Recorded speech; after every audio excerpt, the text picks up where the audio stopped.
Welcome to the Choose Happiness podcast. My guest today is such an extraordinary person.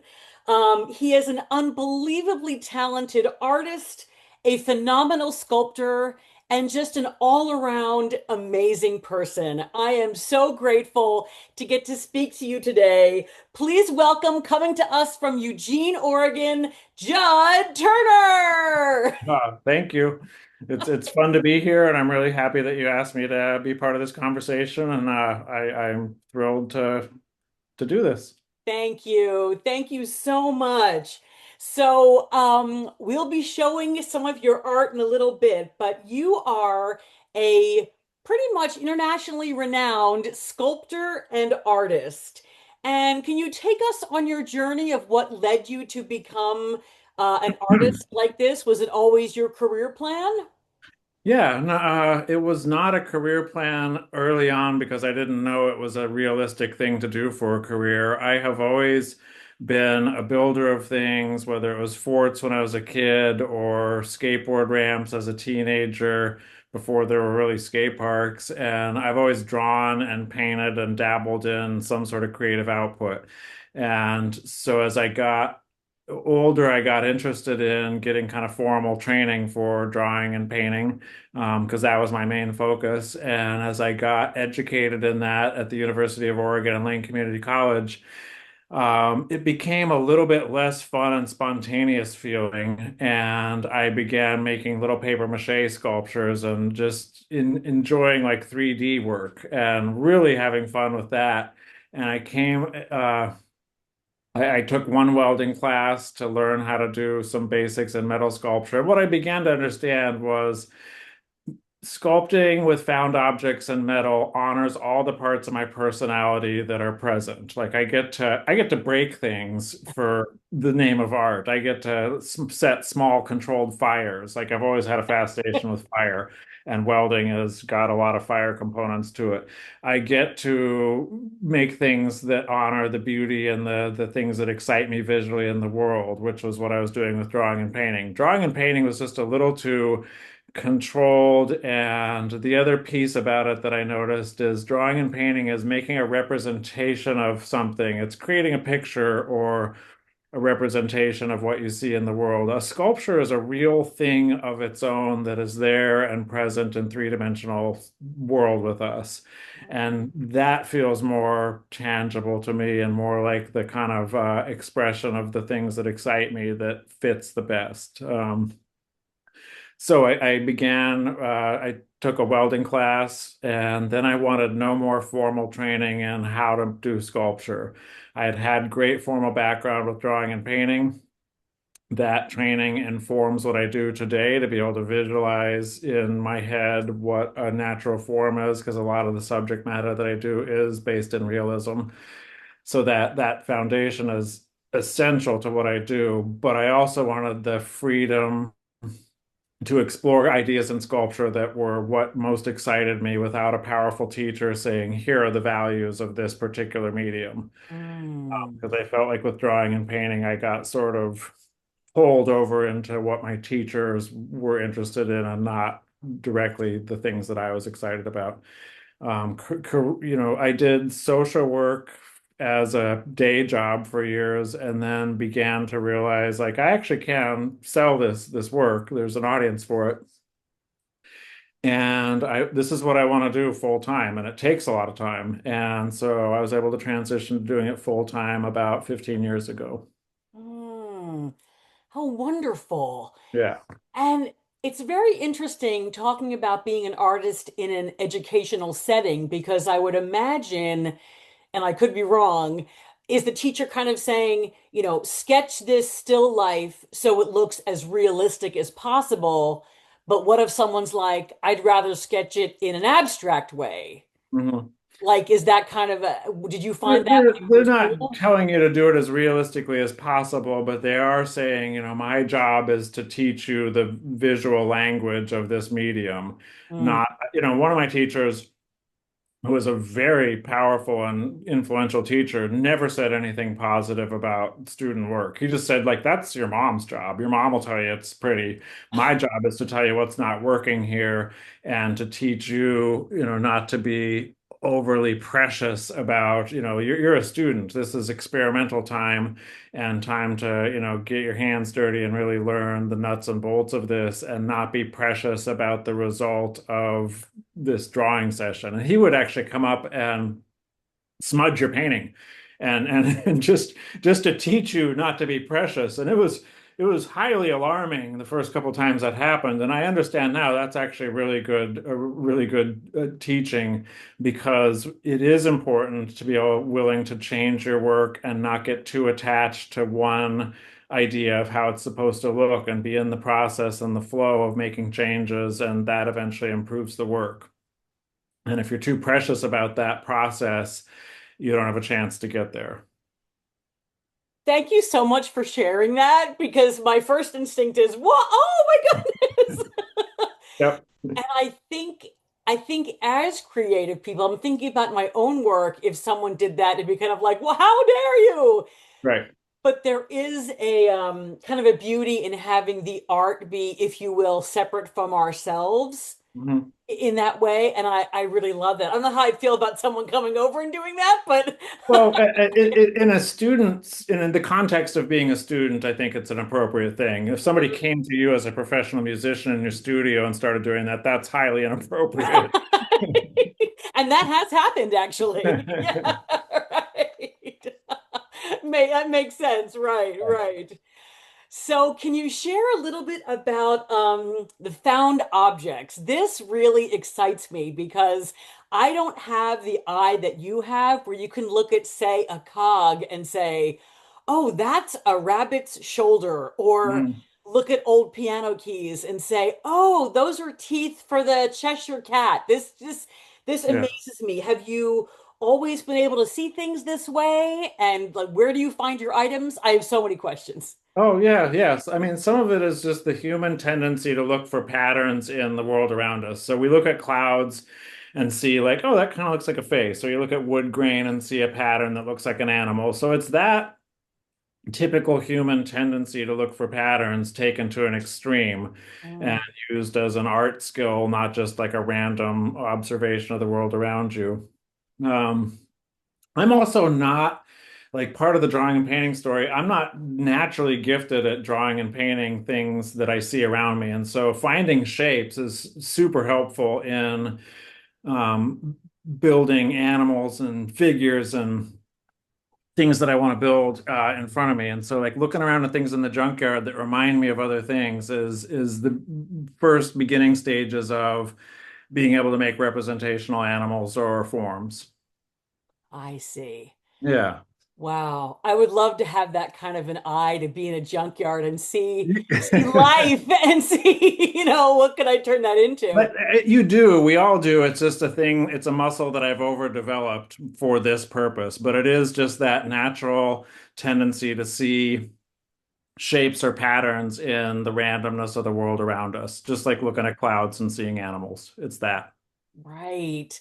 Do you have regular places that you frequent to find your items or would Yeah, there's a few junkyards, and then I also get some really good donations from people who know what I do and will be cleaning out Grandpa's barn or tool shed and bring me all kinds of cool stuff. And some of it I can use and is great, and some of it is just truly recycling.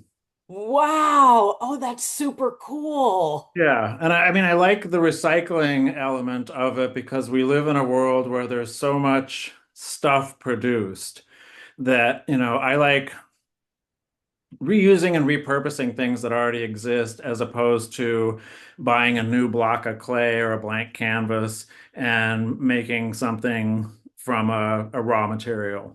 So Mm, using what's already in the world around me, and it also opens it up so everything could be a sculpture material. So, I can be in a Goodwill or a Kmart or whatever and just see things like, oh, hey, that would be a great, like, lips for a horse or whatever. That right. that part is always turned on in my brain, always looking, scanning for what could I use. Yeah. So it's clear that using these found objects definitely gives you more satisfaction because you are reusing and recycling than using a more Mhm. quote traditional medium. Yeah, yeah. Mhm. It's, on a practical level, it's cheaper. A lot of the stuff is Right. junk. It's scrap metal by the pound, and that's a lot cheaper than like if I were a bronze sculptor doing traditional bronze casting, which is very expensive and labor and like material intensive. Hmm. So, Mhm. chicken or the egg question. So, if you see something that could inspire a sculpture, Yes. or if you're already working on something, you might see something and say, "Oh, I can use that for the sculpture," Yeah, or yeah. I'll Both throw it in a both bin and things. use it later. Both things Yeah, happen. both things are happening. And I'm not a purist about like the recycling element that it must be a found recycled part. I'll make things, that I need as to be a part for a sculpture. So, like the horse that I'm working on right now, I needed the right chin, and so I fabricated, just welded raw steel and pieces to make the shape that I couldn't find that I needed. So Hmm. all those things are in play. I have found, like, I made a rhinoceros before just because I found a motorcycle fender shape that was the most perfect rhino horn that I then needed to build the whole rest of the animal around this really cool horn. Right. Or sometimes I'm working on a rabbit and I need to find just the right foot. So I'll go looking for what could be rabbit toes, and spend time in the junkyard looking for toe shape. Right. All those things. Wow, I would love to shadow you one day and go around. Fascinating. A Well, lot of fun. we are going to get to looking at some of your sculptures. Okay. Let's see. Can you see that? Yeah, speaking of rabbits. Yes. Okay, so everybody, look at these sculptures of rabbits. This is Jud's website. I am blown away. Can you please walk us through how they started, how they finished, what they're made of, anything you'd like to share? Yeah, yeah. So, certain animals really appeal to me. The anatomy is fun to explore as an artist, and then the personality of the animal, and sometimes the storytelling aspect of them or the mythological aspects. And rabbits in particular, um, part of my interest in rabbits is from the story Watership Down, the book Watership Down, which was a Mhm. novel in the 70s, was also made into a cartoon version in the 70s that I was taken to see as a kid. If you've seen the Watership Down cartoon from the 70s, it's not necessarily a kid's movie. It has some pretty scary, intense elements of a rabbit who has visions of blood in the fields and rabbits, being attacked or smothering or fighting. It's an intense story. It's made for adults. Um, so it left a pretty powerful mark on me, and I remembered it. And then I revisited the story as an adult and listened to the audiobook, and it's a wonderful book. Very fleshed out mythology that the rabbits share with each other, almost like the rabbit religion. The characters are super developed.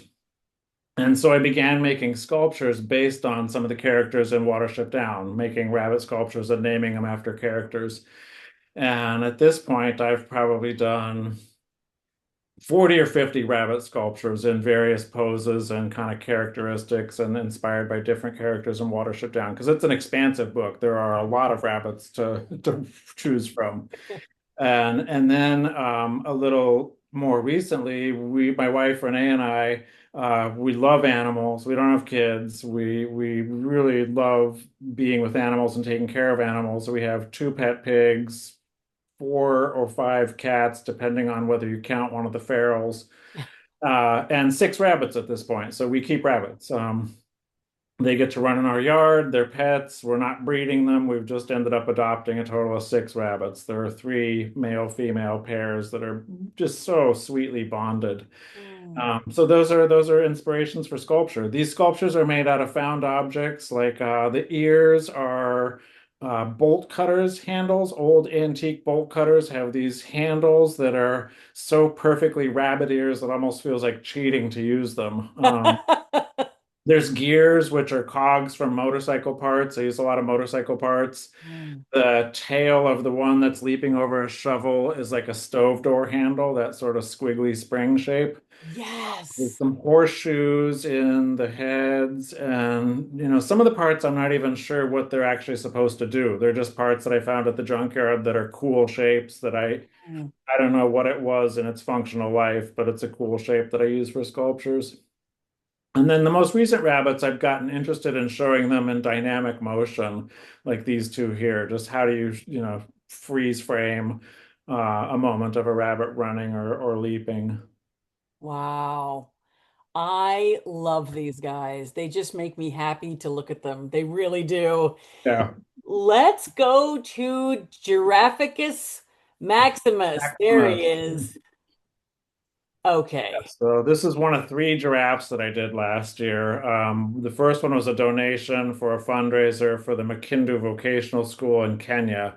A friend is really involved in this girls' vocational school, and they do a fundraiser every year. And she asked for a donation for their auction, and so I figured, okay, Kenya, like African animal, giraffe. And so I made a giraffe that was about 4 feet tall, and I had so much fun doing it. I really wanted to make one at a larger size. So this one here is about 8.5 feet tall.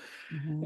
And it's a mix of found objects. There's some fabricated things, some with a sculpture this size, it has to be structurally sound and not tip over. So it doesn't have Mm. a base of any kind, but it's got to balance well. And yeah, it's about the most kind of I like dynamic realism in animals. So I want the anatomy to be close and true to the animal, but also have the space and freedom to play with sort of oomphing up some of the parts that I really like the shoulder having that sort of tapered triangle shape emphasizes some of the anatomical parts. Things like using the chain as backbone, an area of the animal that would have Mm. great flexibility using like a motorcycle chain to describe that. Springs where there'd be muscles. I get asked a lot if my sculptures move or kinetic, and the answer is no. I want them to move in your imagination, but making kinetic sculpture is a whole other type of work and problem and engineering that my brain is not good at. I'm just not that interested Right. in it. There's artists who do wonderful kinetic sculpture. That's just not my bag. There's enough to do with just representing and suggesting motion, and that's where I find the most enjoyment and challenge. So yeah, that's the giraffe.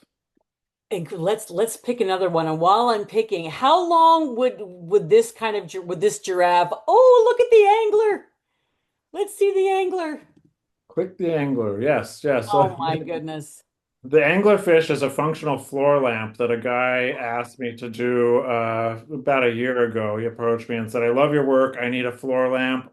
You can do anything you want. I don't care. I just want to have a piece of your sculpture that's a cool floor lamp." And so that's a great sort of parameter to get in a commission is somebody saying, do your thing, just don't, Yes. whatever it is you want to do. The guy had ever never even heard of an anglerfish, that it's a real fish that exists in the deep, deep ocean. He didn't even know those existed. So, Wow. he was very um, accepting and willing to kind of go on this ride of me making this thing that I wanted to make for his living room. He loves it. He is very happy with it. I had done anglerfish a number of times as sort of flat, half fleshed out wall pieces that didn't have an actual light source. So the chance to get to do one that was a functioning light was really fun and cool. And then coincidentally, I was working on this in January of this year, 2025, and this is when, in global news, an anglerfish came to the surface off the coast of Spain, and they never come up this close to the surface and get seen by just regular people in boats and it was going to die. It wasn't like supposed to be up at that level because they're used to operating under great oceanic pressure, and to be up near the surface will kill them. Mm. the thing was, the real anglerfish is only about this long. Like it's a tiny little fish. And I had known about him and sculpted him for years. And in my imagination, it's this large, monstrous fish. And I was kind of disappointed to see, like, oh, that's what they are. Uh, Right. this is a lot bigger than a real one. If you scroll all the way down, you can see the rest of the sculpture on its base there. So Oh, yeah. wow. Yes. He also had a large plant that was part of this living room setup, and so he wanted a plant to be able to sit on the base of the sculpture, and so it's kind of Wow. functions as a plant stand. And I like the idea that the plant would cover a lot of the base and kind of make it look like the angler was swimming up out of the plant at the bottom. Oh, wow. Wow. So how long would you say it took for you to make black devil anglerfish, roughly? Oh,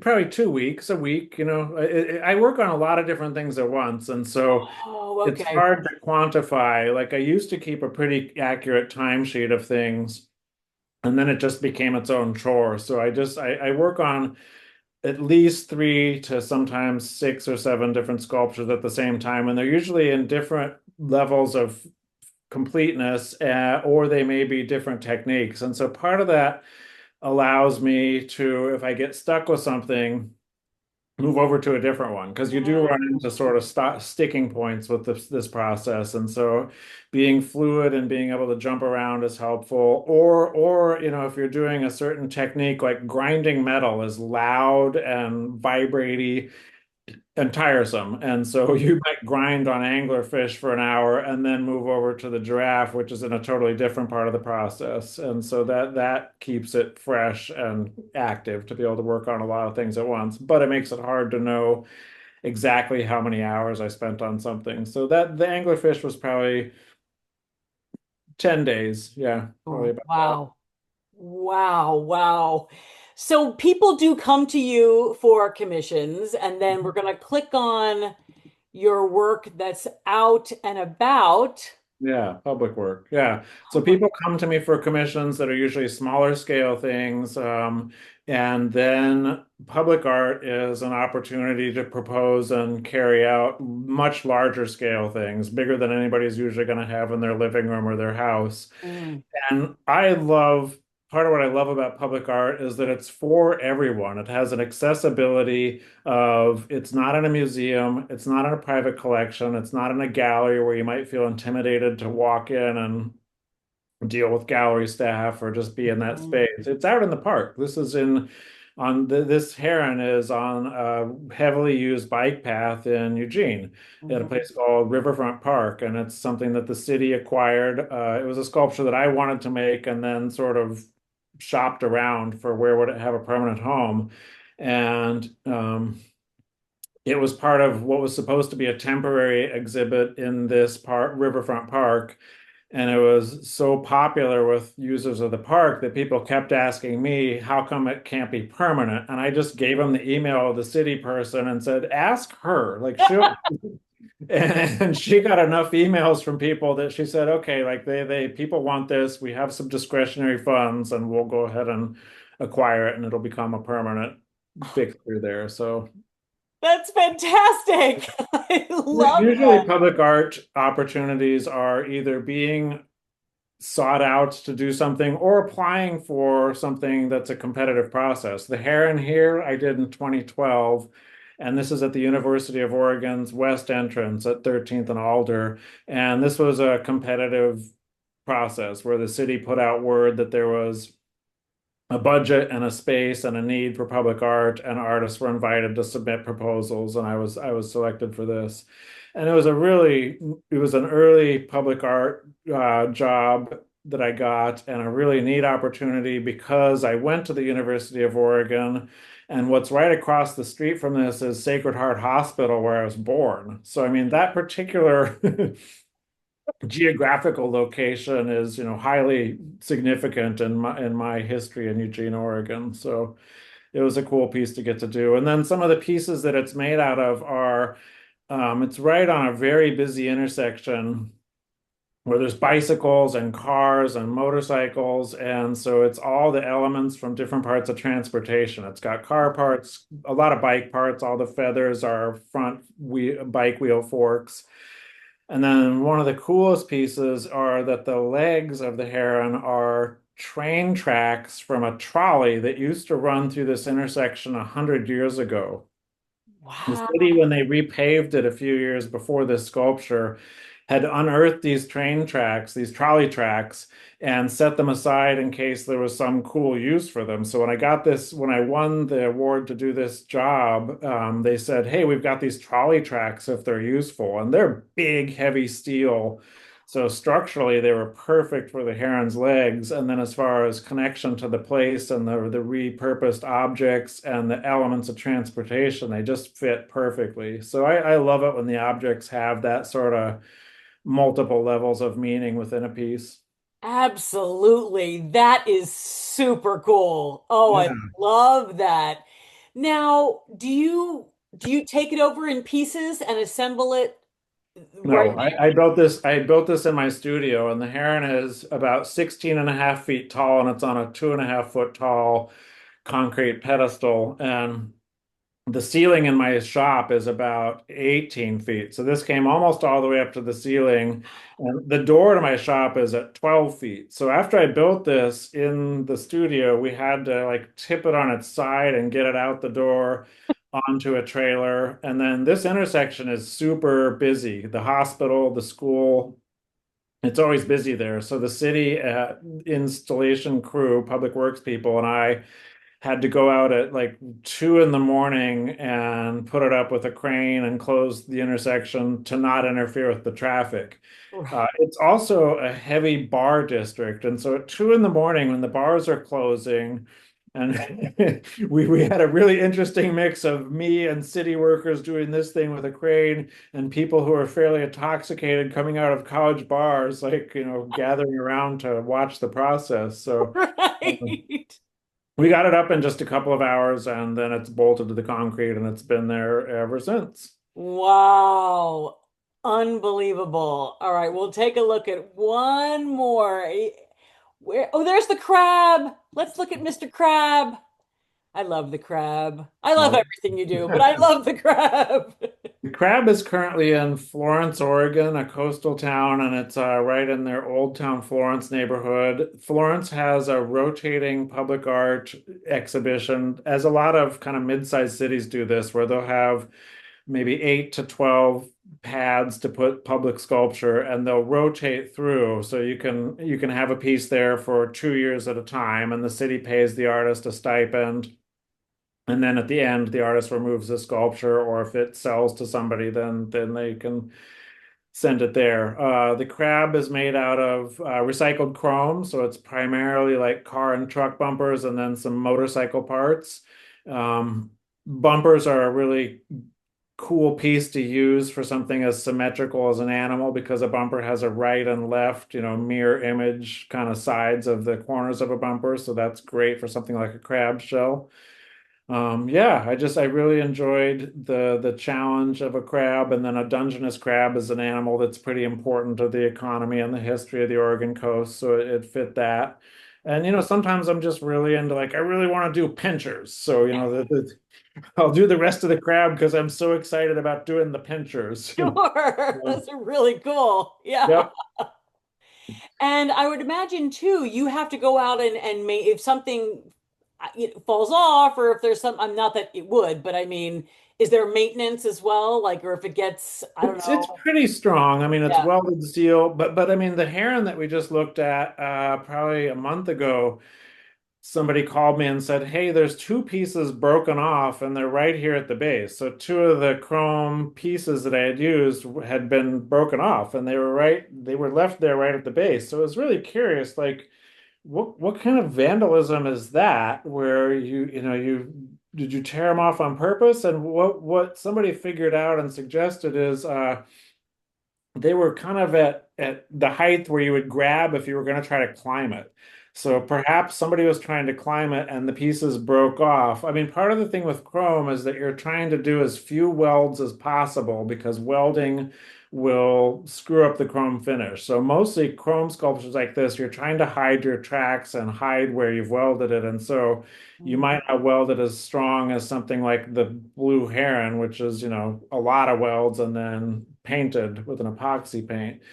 So for the heron, it looks like somebody was trying to climb it, and the city person said, "Well, it was probably a moment of impulsivity followed by a conscientious decision to leave the part there. They weren't trying to cause the damage, and they felt bad, and they just left it there. So I was able to fix it with about 5 minutes of welding and got it on a little stronger. And in that case, I went out as soon as I found out about it, and I was just going to fix it at my own cost, and the city said, "No, we have insurance for things like this," and Mm. were able to reimburse me for the time and the labor. The welding itself is quick, but needing to take a welder down to the bike path with a generator to power the welder, that becomes, a half a day endeavor. Mhm. But yeah, if something breaks, I'm more than happy to fix it. And often if something breaks, that's kind of on me. I'm the guy that built it. And if, these are welded steel things. So, Right. short of vandalism with tools, if something happens to it, it's, in my interest to make it right. Absolutely. And I was thinking more of that someone would have, grabbed a leg and, tried to pull or something like that. Yeah. So, Yeah. because you hope Uh, people are respectful. Yes, yes. I mean, what I say, like with public art, you need to take into account children and drunk people. Those are the two populations that are going to be really hard on public art and or maybe hurt themselves. So you want to Yes. design it as safely as you can and use redundant joints and kind of engineering that makes things stronger than they need to be to try and help it have a good life. But once it's out there, it has kind of a life of its own, and all kinds of things can happen to it, or people interact with it in interesting ways. Hmm. Well, I could do this all day, but and for those of you who are listening and not watching, go to judturner.com to see the pieces that we're looking at and to see all of Jud's amazing work because yeah, And Judd it's Jud, so it's Judd with one D. thank you. Yeah, I JUD. think I have Judd with two Ds, judturner.com, that should redirect you to the right site, but it is spelled with just one D. Okay, thank you. And we'll have it on a placard at the end as well, so you'll be able Thank to see you. all of his work.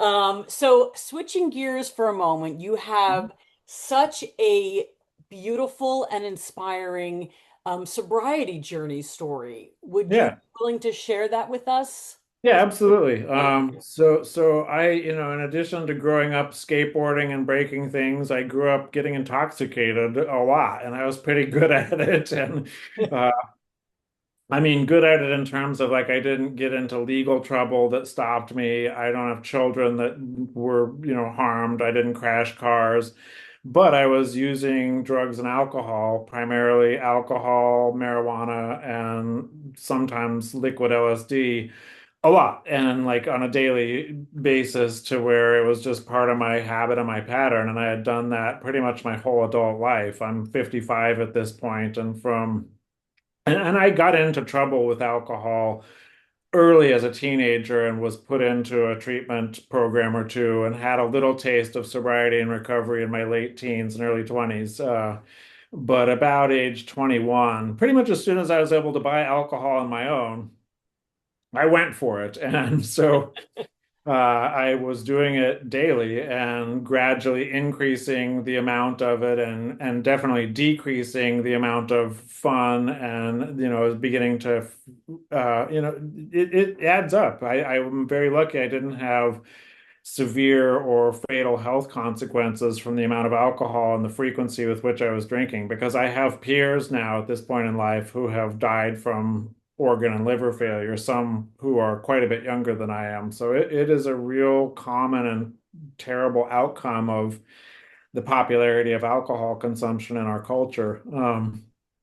And so my wife Renee and I got together at kind of the end of both of our drinking careers. She's also a person who had used alcohol and drugs way too regularly, and we had a fairly new relationship that was intense and also beginning to have trouble pretty fast into the relationship that was based on being intoxicated and not getting along and causing harm to each other and just not being good humans. And she really said, I I have to stop doing this myself, and if we are going to stay together, you probably need to stop doing this too. It wasn't like really an ultimatum. It was just sort of a like, oh, what are we doing? Were you welding?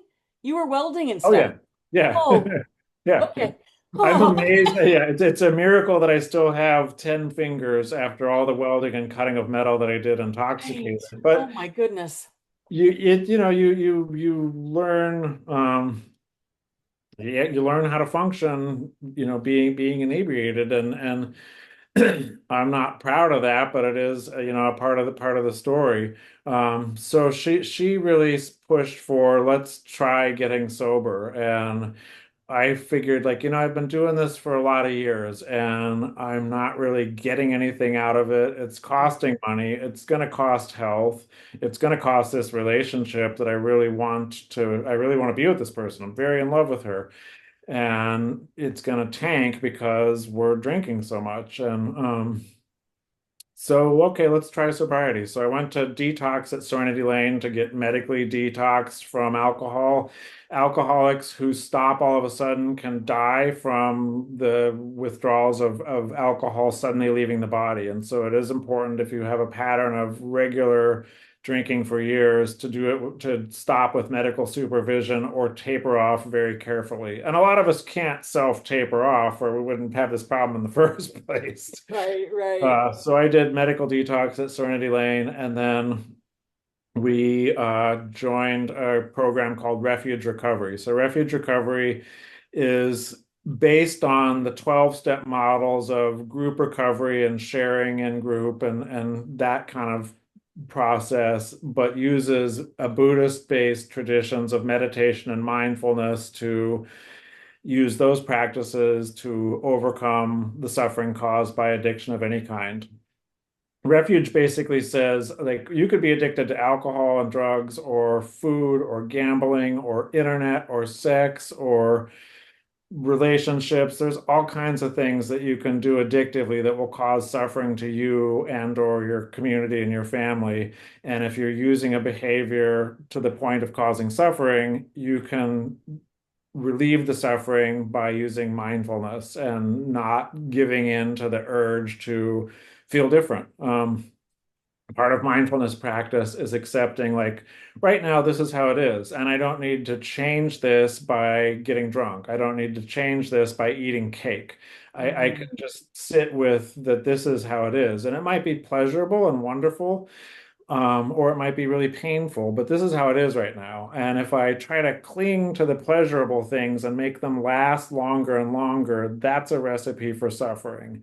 If Mm, I try to push away the painful things and not sit with the pain, that's a recipe for suffering. And either of those tendencies, which are normal human tendencies, avoid pain, embrace pleasure. Like that's how we're wired. And so Buddhism says like, be mindful and it's okay to experience the pleasure, but don't try to hang on to it obsessively. Don't try to control, I must have pleasure all the time, which is what, alcoholics and drug addicts are basically trying to do, mm, or not feel the pain. I'm going to numb out from this way that I'm feeling emotionally by being drunk and numbing myself, which is, aversion to pain.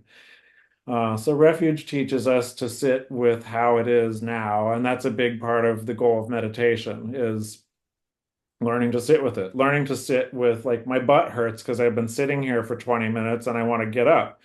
Well, just sit with it for the rest of the time that your meditation session is going to be, and soon it will be over. But you don't need to like, change that. mm, So Refuge Recovery has group-based meetings. In the Eugene area, there are 4 meetings per week that are in the community. Again, it's very based on the concepts of Alcoholics Anonymous or Narcotics Anonymous, 12-step programs that most people have heard of. One of the differences for Refuge is 12-step programs are modeled on a higher power, belief in some sort of higher power to help you, not give in to the addictions and the behaviors and saying, I'm going to turn my life over to a higher power. And I'm a super spiritual person. I pray multiple times a day. I have a total concept of a higher power. And I like the meditation practices in refuge recovery. But some of the people in our community are not comfortable with a higher power concept. They either don't, they're atheist or agnostic. And refuge doesn't require the belief in a higher power. Refuge is Buddhism is a spiritual practice, but it is not theistic in the same way and requiring the use of a higher power to recover from addiction. So it fills a need in the recovery community that 12 steps sometimes isn't able to fulfill. So it's Mm. really important in that way. It's a newer, I mean, Buddhism is ancient. It's 2,600 years old, but using Buddhist practices for recovery is a relatively new concept. It was developed by a guy named Noah Levine, who is about my age and is a longtime Buddhist practitioner. His dad was a meditation teacher, Stephen Levine. Um, and he wrote a book based on his experiences with recovery and addiction and using Buddhism and meditation and started a program. So part of my service work to further my own recovery effort and share the message of recovery is sharing that refuge recovery exists and sharing my story to normalize addiction and recovery. And it's important to there's no shame in it for me. It's like this is a part of who I am. It's part of what I did. I got really lucky that it didn't cause more damage than it did.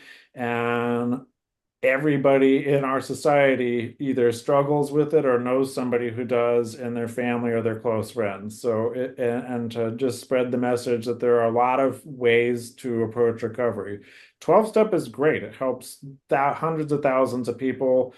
My sponsor is a 12-step guy. I love 12-step. And there's also other ways to approach recovery, and it can be as individualized as our addictions were. Wow, thank you so much for sharing that and sharing your story. I'm learning so much from you as you speak, especially the part about sitting in what is just for this moment, because no matter what we reach for, if you will, if we're Mhm. able to sit in pain or something uncomfortable, knowing it's not going to destroy us, because I think that's the reflex. I'm going to grab this, I'm going to do this, I'm going to, Right. again, that numbing. That is just so helpful, even for just something like stress. Right. This is difficult right now. It will not destroy me. I will survive this and move on. That's such good And advice. it's impermanent. This is a huge teaching of Buddhism is impermanence, that nothing is permanent in this world. All of this is going to change or go away.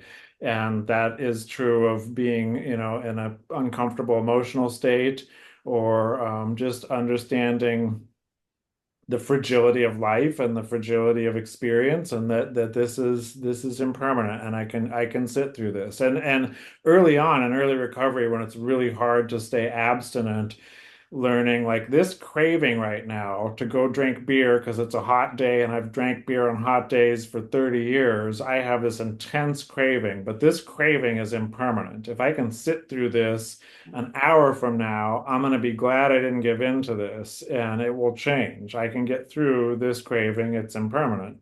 And that's really helpful framework for early recovery because early recovery is effing hard. At this point, I'm 5+ years sober. Renee is 5 years sober, and so the craving part of it and the one that's almost never a part of my experience today, and I'm super thankful for that. Mhm. There's still plenty of other hard stuff to deal with and pain or frustration in life. I'm just more equipped to deal with it as a sober person with a framework of a recovery program and a Buddhist practice to deal with it. getting alcohol and drugs out of the way allows me to work on the stuff that was the actual underlying problem. Right. Alcohol and drugs is a symptom of, some deeper like imbalances of just not being comfortable in your own skin or wanting to control things and change things in ways that are not healthy or realistic. And so yeah, the impermanence part, I got this tattoo a week ago from a good friend Oh, who's you also, did. yes. And I like the irony part of, a permanent tattoo that says permanent. Yes. That's exactly right. Yep. But Now it's good, you good to have mentioned reminders. exactly. No, that's so it's so helpful and it's so insightful what you just said that these behaviors are symptoms of the things that we really need to address underneath. Hmm. And I think that gets glossed over when we look at just the actions, the behaviors. Right, right, And you mentioned the shame piece, which I think is one of the main reasons why people do not seek recovery. And you right. said for you, you didn't have that. Even at the beginning, you didn't feel No, no, I'm a pretty comfortable. I'm not that private of a person. And part of it is, I mean, I make my artwork, which is an act of vulnerability, and put it out in the world. So I'm kind of used to sharing some of the things that are, a little more personal or vulnerable and being, exposed in that way. But I also, I mean, I appeared from the outside to be very success. I would be drinking a beer at noon in my studio welding, and people come over and want to see the art or buy the art, and I make it look pretty good and flashy. Like this cool artist dude is like, drinking all afternoon and making art, and he has got it figured out. And while being pretty unhappy in ways on the inside, I projected an appearance of like, this guy's getting away with it, man. This is, I made it look okay and probably gave some people license to, go that direction. mm, And that's kind of a bad, unhealthy way to have presented myself in the world. So part of making amends for that is to put out there, actually, that wasn't working for me. I was, tanking a relationship. I was depressed. I was unproductive. I was beginning to have brownouts and blackouts. I mm. used I used to write notes on my phone if I was fighting with Renee while we were drinking. I would know I'm not going to remember tomorrow what all this fight was about. So I'm going to take some notes on my phone right now so that I can remember what I was right about. Because damn it, I'm right about this, and I got a point, and she won't listen, and blah blah blah blah blah. Like that's super sick thinking to be that aware that you're going to brown out.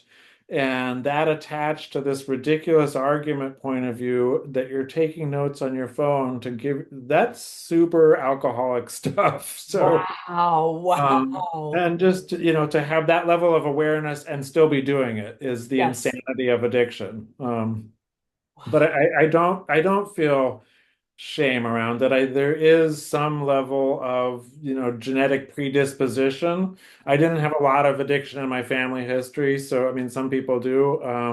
I didn't have an environment growing up where there was abuse or anything. A lot of the other people in recovery community were numbing out painful abuse and traumatic. That wasn't me. I had a great childhood. I had super supportive parents. They never fought. They told my brother and I how amazing we were and how loved we were. I just liked getting loaded, and I liked it a lot, and I did it a lot. So, as I said, our addictions are as individualized as our recoveries, and so we end up here in many different ways. And I didn't have a great reason. Like I wasn't an abused child trying to hide pain. I was just a kid who liked skateboarding and getting loaded, and it became a pattern. And then I couldn't stop doing it. And here, I am as a person who's definitely an alcoholic. Great. You So, know, go ahead. no, no, you. Oh, I just, in thinking about recovery at this point, a big part of what makes it easy not to want to do it anymore is building a life that you want to be present for. Having a recovery community, having a really strong relationship with Renee where we are supportive and know how to navigate difficulties without the, endless fights about nothing. know how to be of service in my community and be, a leader where I can and inspire people to do art and to seek healthier ways. So like that sort of life is really powerfully reinforcing and positive, and it feels good to be present and fully here for it. And so I don't really want to numb that out or change it. And then going back to any of those patterns would negate this way of life. It wouldn't be available to me. So the Right. real recipe for success and recovery is building a life you want to be present for, and then it's easy to stay abstinent. Yes, that is one of the most brilliant things I think I've ever heard. Honestly, that is brilliant. So to that, if someone is struggling, do you have like a one first step someone could take to if they're not ready to go down the recovery route, is there a one first step you could suggest? Talking to other people about, what they're struggling with, because people often think it's quite unique to them. It's this terminal uniqueness of like my addiction is special. Mm, No, not really. It's pretty common that, people have that experience, and how you got here is sort of less important than you're here and what do you want to do now? What like and one of the things that's really true for me that I tell people who are in that questioning state, like if this wasn't a better, more fun way of life, I wouldn't still be doing it. There's no court order, there's no kids, there's no restraining orders, there's no urine tests. Like I could go back to this after we're done with this interview, but this is a better way of life. I'm choosing this every day because it's truly a better and more fun and easier way for me to live. And when you're in addiction, it's super hard to see out of it and see, over on this side of the mountain, it really is sunnier. You just can't see that. mm, And you can't see how bad it is because you're caught in, this kind of cloud of the addiction, and it's mind altering and it's really crazy making. So it is really hard to reach people sometimes and get them to take the leap towards, making a commitment to recovery. And people won't and can't do it until they're really ready. And this is one of the hardest things about service work in a recovery community is seeing people who are literally dying from it, who will not take the steps or just decide they finally have had enough. And some people just don't seem to hit a bottom, and they die from it. And yeah, family friend died at age 32 this past winter from his alcoholism, oh, and he had people who loved him and information about what he could do differently, and he just wouldn't make that choice. And then it's too late. Your liver and your kidneys are shutting down, and they will not give you a transplant for a new liver and kidneys if you're in active alcoholism. You have to have 6 months sober before they will accept you for that. oh, It's really hard to see people in that and know that they could get so much happier and healthier if they'll just go through the work of early sobriety and say, okay, I'm ready. I give up. My yeah, way isn't working. right. Um, but yeah, there's not a magic wand. And just if people are in that, the other thing is just try it for a couple of weeks and see how you feel. Often, even people who are not in full-blown alcoholism, like sobriety is becoming more culturally popular and sort of acceptable as a way of life than ever before. And that's also reduced the shame. You have all kinds of celebrities. Brad Pitt is sober. Brad Pitt is talked about as alcoholism. Like that guy, that's done wonders to make it destigmatized, to have people at that level of public recognizability say, yeah, this is something that I've struggled with, and sobriety really is better. Mm, So, just try it for a week, a month, and see how your body feels, see mhm. how your sleeping changes, see how your relationships change. And most of the time, if people give it that try, they feel better and can say, like, yeah, this really is a better way to be. Right. It's kind of breaking that cycle with the, caveat. You can go back to it if you want. Right, it'll still be there. Yep. Yeah. 7-Eleven will still sell you beer. The weed store still has all the weed that you want. Our culture does not make it easy to, see a different path. There's a lot of money tied up in selling addiction to people, whether it's, alcohol and drugs or shopping, like compulsive shopping is a whole thing that an economy is built upon. You'll feel better if you just buy this. And Yes. that can be just as addictive and create suffering as any kind of substance addiction. And so you're like in Refuge, we talk about going against the stream, Mm, to choose mindfulness and choose to be present in this society is going against the stream of all of popular culture and mass consumption and sort of mindless, just changing how you feel with things outside of you. right. Wow, you need to do a TED Talk. This is really, have you seen Well, your these are not my concepts. These are, widely known in the recovery community, and I'm just sort of parroting things that I have learned and embraced that I have found to be true from my own experience. But well, you yeah, present them very well, and I really appreciate it. Have you seen your art or your process change with your sobriety? yeah, definitely. There's more of a focus and a, sort of a wisdom in choosing which things I'm pursuing and spending my time on. There's more of being present in it, and I think that it shows in the resulting sculpture, connecting with people, more powerfully and immediately than some of the sculpture.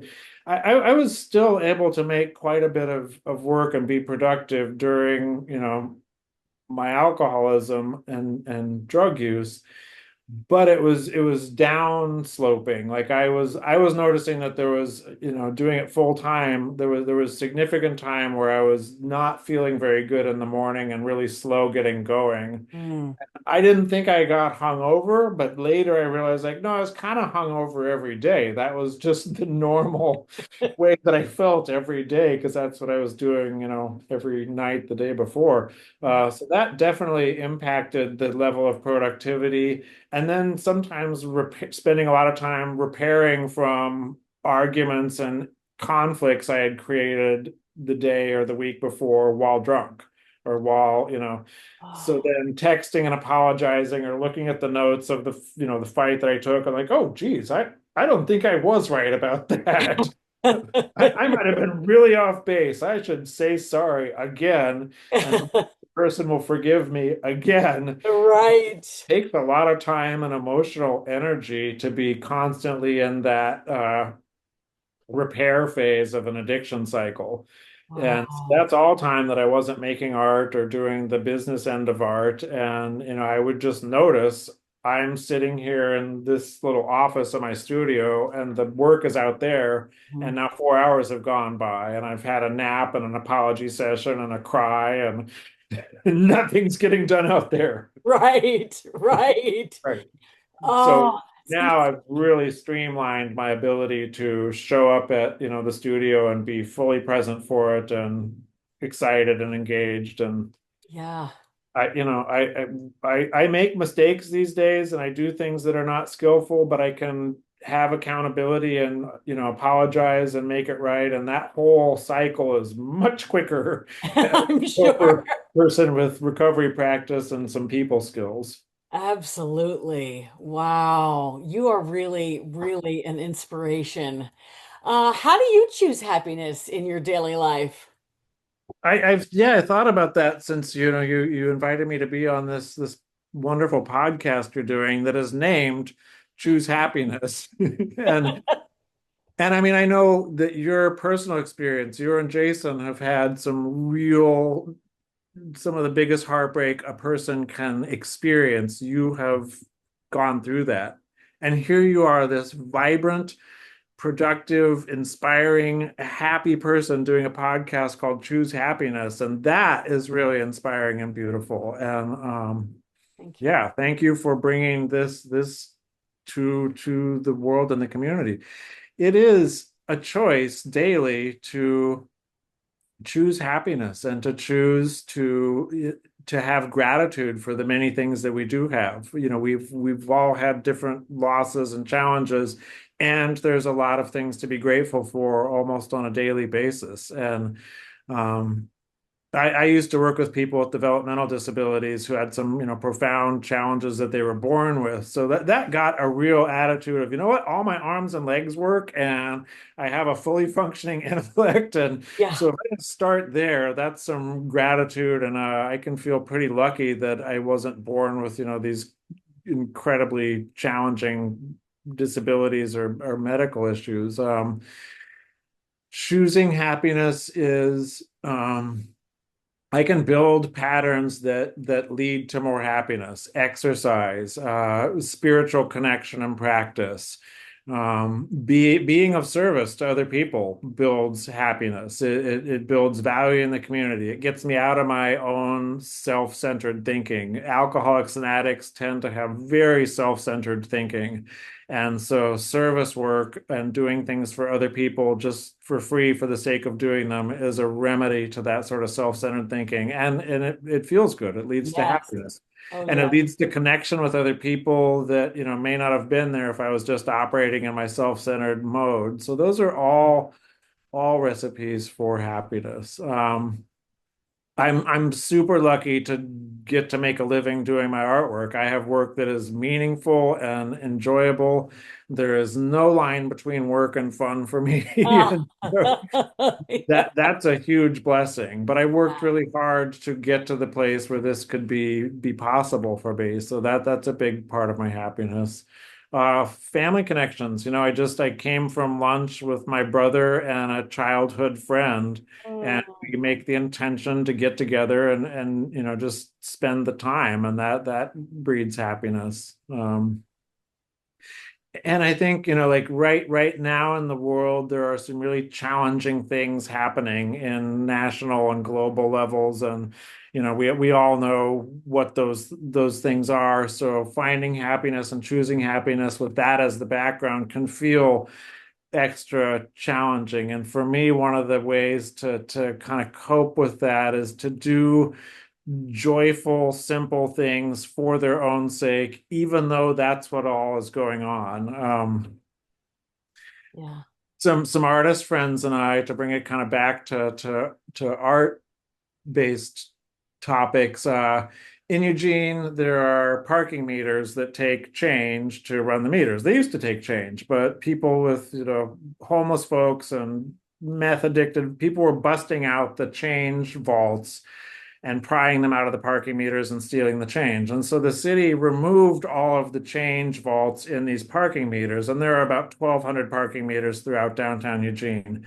And now they only take credit cards. And so there are 5-inch holes in each of these meters. And it's a good size, it's got a big cavity behind it, and people are putting garbage in it and cigarette butts. And they're just these weird big holes that are all over downtown. And so an artist friend of mine, Robert Bowman, said, "Hey, wouldn't it be fun if we treated that as a public art, kind of guerrilla art opportunity?" And so what we could do is figure out the size of the holes, and there's these little screw receptacles in the holes, and we can find out what size screw and where the holes are, and we'll make our own metal plates and put art on them and pop them into the holes. And so it'll be a little public art project, and we'll do it around downtown, and so we'll start doing this. And so he and I, and now probably 15 other artists, are making these little 5-inch discs with art, sometimes paintings, sometimes little welded sculptures, sometimes people are doing epoxy collages, all kinds of things, and just going and putting them on the parking meter.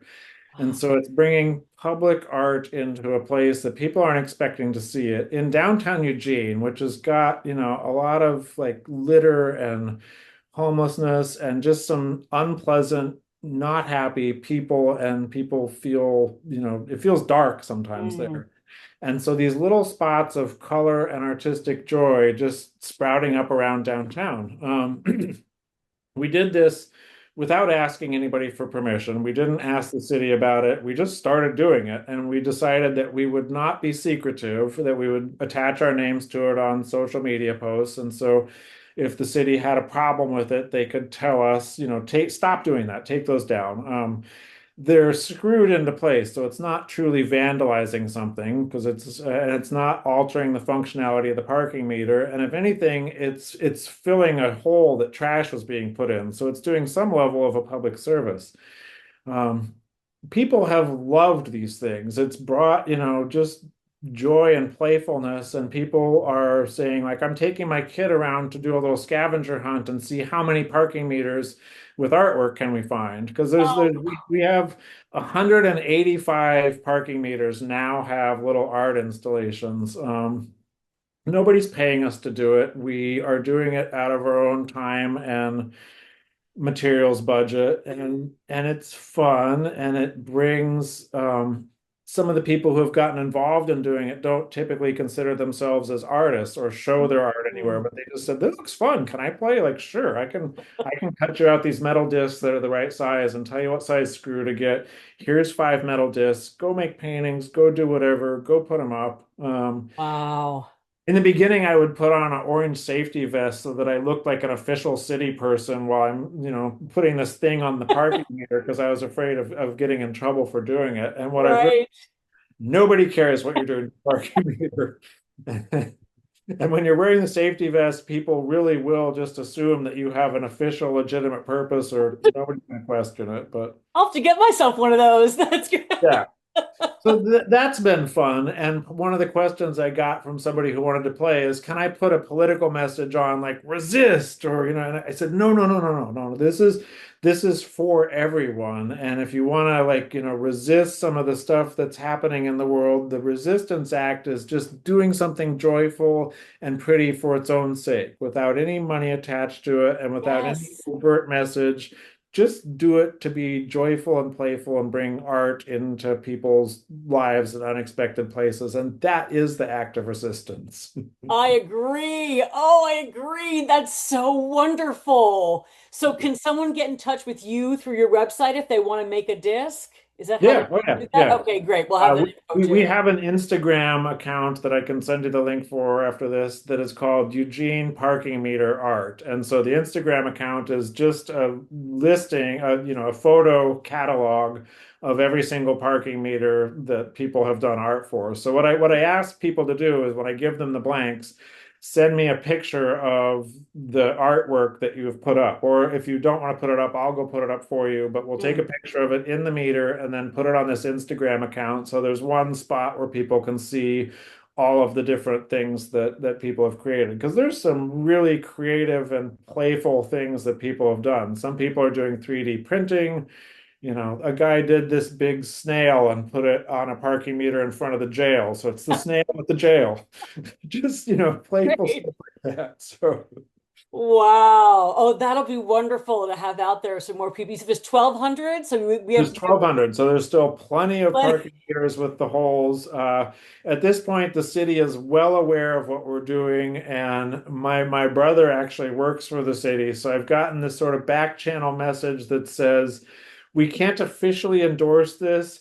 We love it, but don't make anything that pokes out too far into pedestrian space. Because a couple of the early versions, the welded sculptures that a couple of us were doing, had elements kind of protruding out. And the problem with that is, people are walking down the sidewalk, and if it catches or hurts somebody, there's a liability issue for the city. So they really need to be nearly flat. And the city also said nothing political or offensive. But, with those parameters, there's still a lot of room for creative playfulness. Absolutely. Oh, what a wonderful gift you're giving to the city and to everyone, to the world. Thank It's a you. way to choose happiness. I mean, it's another way to choose happiness, is just to do something like that for its own sake. Yes. Oh, wow. Before I let you go, can you tell us all about Oblivion Gallery and where people can find you and Yeah. Renee's work? Yeah, so just over a year ago, Renee and I opened the Oblivion Gallery. This is next door to the Oblivion Factory, which is our sculpture studio and where we weld and build the work. And it's the dirty metal shop, kind of, where all the stuff happens. And A chance to rent a second space in the same group of buildings came up at the beginning of last summer, and so we rented a second space. It's about a 1,600 square foot warehouse unit that we have converted into a gallery. It's really nicely finished, has track lighting and all the things that are best to show off artwork. The majority of the space is showing Renee and my finished work, either older work that's not sold or, whatever our most recent projects are. It's at 3923 Cross Street in Eugene, and we're open to the public every Saturday from 11 to 6. And then we're also open by appointment because we are almost always down in the studio working. So if somebody wants to come see the gallery, they can just text me or call us and say, can I come check out the gallery? It's a great place to bring like visiting family members if you're just looking for something to do in Eugene. Our pet pigs and our rabbits are there, so you can meet those guys, and that's always kind of a kick. And then part of the gallery, we are dedicated to a guest artist space. So we have a rotating exhibition of guest artist solo shows. Right now, it's a painter, Cindy Ingram, who does these floral paintings that are really cool. And every month or two, we rotate and have a different guest artist. We also have events like guest artist lectures talking about their work.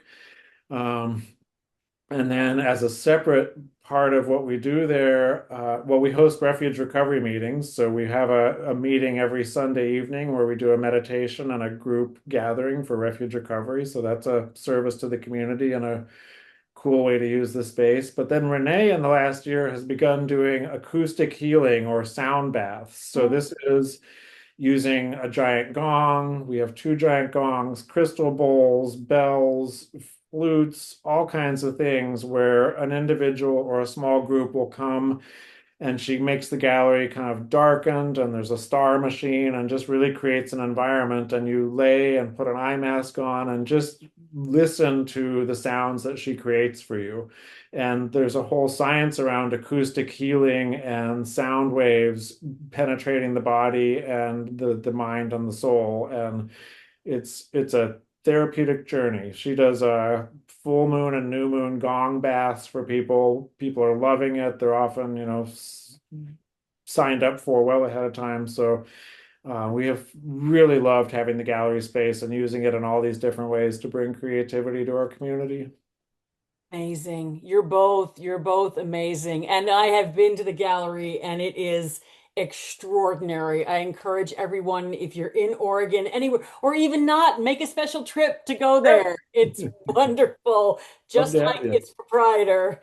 It has been a joy, an honor, and a gift to talk to you today. Thank you so much for Thank all of you. your insights, for all of the wonderful work that you do. I really want to make a parking meter thing. I'm going to figure out Oh, how to yeah. get one from you. Yeah, I'll send you one.